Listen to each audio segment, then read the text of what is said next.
నిజంగా మనకి ఎవరు మంచి చేస్తున్నారు అనేది మీరు ఆలోచించుకోగలిగితే, ఎందుకంటే ఒక మనిషి ఒకరికి ఒక డిపార్ట్మెంట్కి మంచి చేయాలని ముఖ్యమంత్రి గారు ఉన్న తర్వాత మీరు ఇలా మాటికి రోడ్ల మీదకి వచ్చేస్తే అది విసుగొస్తుందో లేదో మీరే ఆలోచించండి. మీరు అడిగింది ఏది చిగిరేది చెప్పండి. మీకు జీతం పెంచే విషయం సార్తో మాట్లాడతామని చెప్పాం, కానీ మీరు చెప్పినవన్నీ ఒకటి ముందు చిన్నవన్నీ తగ్గొట్టుకుంటూ వెళ్తున్నాం. ఒక్కసారి మీరు ఆలోచించాలి, కానీ ఆలోచించకుండా మీరు అలా చేసుకుంటూ వెళ్ళిపోతే అది మీ ఇష్టం, నేను ఇంకేం చేయలేను. ఇంకెప్పుడు కూడా నన్ను మేడం ఇచ్చేయండి అది చేయండి నన్ను మళ్ళీ ప్రెజర్ పెడితే నేను సీఎం గారికి ప్రెజర్ పెట్టలేను. ఎందుకంటే ఎంతమంది మనం 1,25,000 మంది ఉన్నాం, ఒకరిద్దరు ఉన్నామా?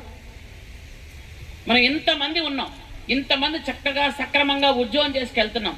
ఎవరో 10 మంది చెప్పింది విని మీరు ఇబ్బంది పడుతున్నారు, ప్రభుత్వాన్ని ఇబ్బంది పెడుతున్నారు.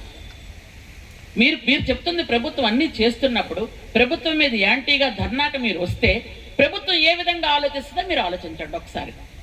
కాబట్టి దయచేసి మీరందరూ నా సొంత సోదరిమణుల ఉద్దేశంతో చెప్తున్నాను, ఆలోచించుకోండి, ఆలోచించి ముందడుగేయండి.